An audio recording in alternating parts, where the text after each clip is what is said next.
Alors, considérons un condensateur plan. Les choses vont se passer toujours comme ceci, donc dans le programme de terminal. Une plaque en haut, une plaque en bas, mais en haut et en bas de quoi? D'un axe, voilà, que j'ai matérialisé en pointillé. Et sur cet axe-là, considérons un canon à électrons, d'accord, dont la sortie est située en haut, exactement à la même distance entre la plaque du haut et la plaque du bas. Pour l'instant, enfin dans cet exercice, on ne regarde pas les polarités entre guillemets, si c'est plus ou si c'est moins, c'est pas grave, d'accord. On va regarder ici simplement de façon théorique la mise en place de l'expression de l'accélération de l'électron, d'accord, une fois qu'il a quitté le canon à électrons au point O ici. Alors, nous allons faire une étude mécanique stricte. Alors, le système, eh bien, on va isoler un électron, donc c'est un électron. Ensuite, nous sommes dans le référentiel terrestre galiléen. Donc, c'est le référentiel terrestre galiléen, comme ceci. Donc, on pose bien, voilà, le théâtre des opérations, entre guillemets. On sait de qui on parle et où est-ce que l'on est. Ensuite, on fait la somme, pas la somme, mais la liste des forces, voilà, qui s'applique à cet électron. Donc, comme c'était marqué dans l'énoncé, le poids en tant que tel de l'électron va être négligeable. Alors, la seule force qui va s'appliquer sur l'électron, vu que c'est une particule chargée, c'est une force électrostatique. Donc là, on peut faire bilan des forces. Eh bien, c'est une seule. Je vais l'appeler petit f, comme ceci, avec une flèche pour bien signaler que c'est un vecteur. Donc, f est égal à QE. Alors, ça, c'est vraiment à connaître. La force électrostatique, ça va être la charge de la particule multipliée par le champ électrique.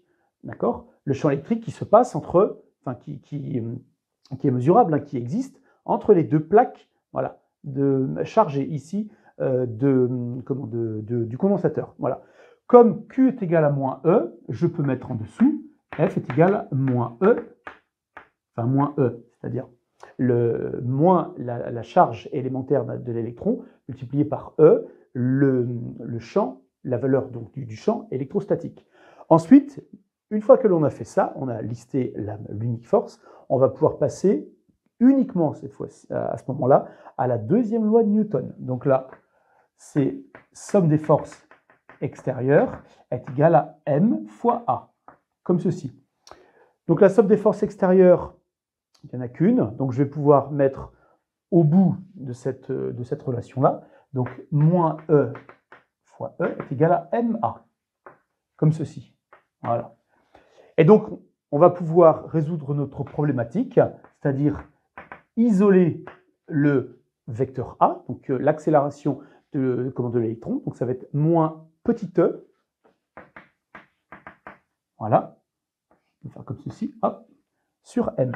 Voici le résultat de la première question. Donc, l'expression littérale du vecteur accélération d'un électron qu'on a isolé, dès qu'il sort ici du point O, donc du canon électron, et il va être, donc voilà, c'est ce que je répète, en fonction des polarités, c'est pour ça que je ne les ai pas mises, soit sa trajectoire va être incurvée comme ceci, ou incurvée comme ceci, en fonction voilà, de ce qu'on va avoir ici, plus ou moins. Alors, pour la deuxième question, nous avons dans l'énoncé l'information que la déviation des électrons se fait par le haut, vers le haut. C'est-à-dire qu'une fois qu'ils ont quitté le canon à électrons, donc ils sont entre les deux plaques chargées de charge opposée du condensateur, et la déviation se fait vers le haut. Donc indéniablement, chaque électron va subir une accélération dans ce sens-là, comme j'ai indiqué avec la flèche, comme ceci, vers le haut. Or, à la première question, on a déterminé l'expression littérale du vecteur A, qui est égal à moins E sur M, fois le vecteur du champ électrostatique. Donc, il y a un signe moins entre les deux, donc le champ électrostatique est comme ceci. Ça veut bien dire, ça montre que la plaque du haut est chargée positivement et la plaque du bas chargée négativement, comme ceci. Effectivement, le vecteur, donc champ électrostatique, est toujours dirigé du pôle positif, si on peut dire, vers le pôle négatif. Et aussi, on peut avoir une autre réflexion en disant, si ce sont des électrons qui sont déviés vers le haut, ils sont attirés plus vers le potentiel électrique positif. Donc c'est bien comme ceci voilà, au final, que le cas concret de la déviation se passe. Alors, c'était pas trop notre problématique, mais je voulais y revenir pour remettre, voilà, faire un petit résumé sur ça. Donc là, notre étude mécanique va consister à ça. Je pars de l'accélération. On se rappelle toujours des 3 lignes, accélération, vitesse et position. D'accord? Et donc l'accélération, elle est uniquement, voilà, suivant cet axe-là. Il n'y a pas d'accélération comme ceci, effectivement, puisque le champ E est comme ceci. Donc il y a une accélération uniquement suivant donc l'axe des Y. Considérons que l'axe soit X, les Y sont souvent voilà, représentés pour l'axe vertical, comme ceci. Et donc, la norme de cette accélération, d'accord, on a bien E fois grand E, c'est-à-dire le champ électrostatique, sur M. Voilà. Eh bien, on va partir de ça. C'est-à-dire qu'on va, comme j'ai dit tout à l'heure, partir de la première ligne, ensuite la deuxième, la troisième, pour finir donc à la position. Alors, je vais partir de l'expression des 2 composantes du vecteur A. Donc, je vais faire AX et AY, comme ceci. Je vais pouvoir dire, enfin, faire la même chose, en tout cas sur la même structure, vis-à-vis de Vx et Vy, comme ceci. Et je vais pouvoir finir par la position OG. Considérons que voilà, O, c'est le point de départ, et G, le centre de gravité de l'électron. En tout cas, c'est tellement ponctuel, on peut dire que c'est l'électron en tant que tel. Et ensuite, on pourra finir par ce qui est demandé dans la problématique, c'est-à-dire l'équation cartésienne. Alors, une fois que l'on a ça, on sait que suivant x, il n'y a pas d'accélération, alors que suivant y, il y en a une. Elle est ici, comme ceci. Ensuite, on passe d'une ligne à une autre en cherchant la primitive, d'accord, de cette ligne-là.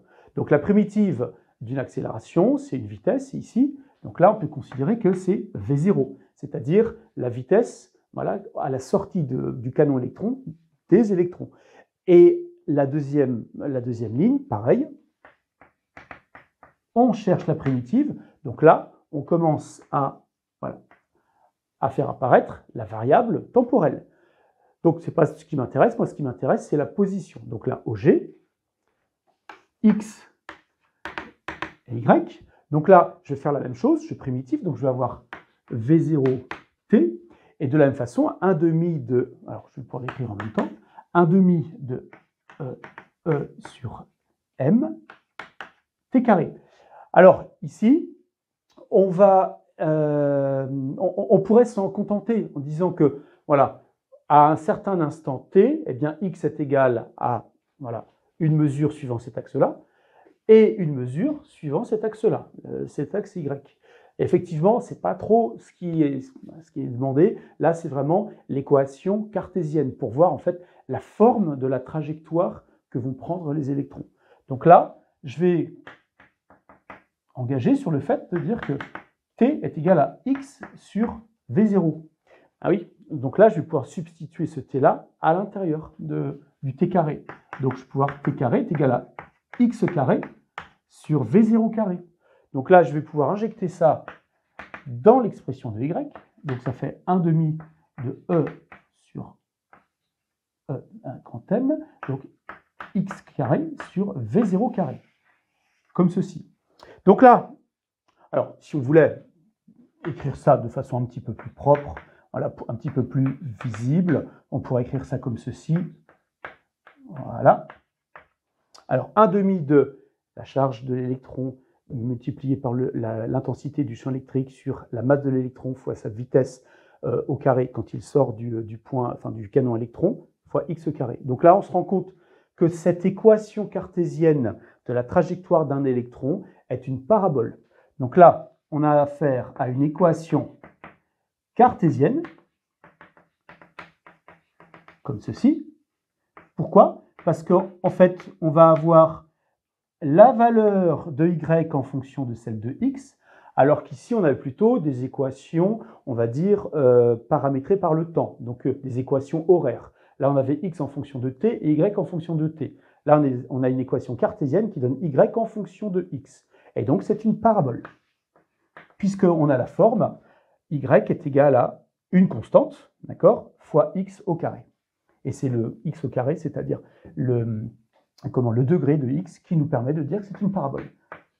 Voilà. Voilà, pour répondre à la deuxième question.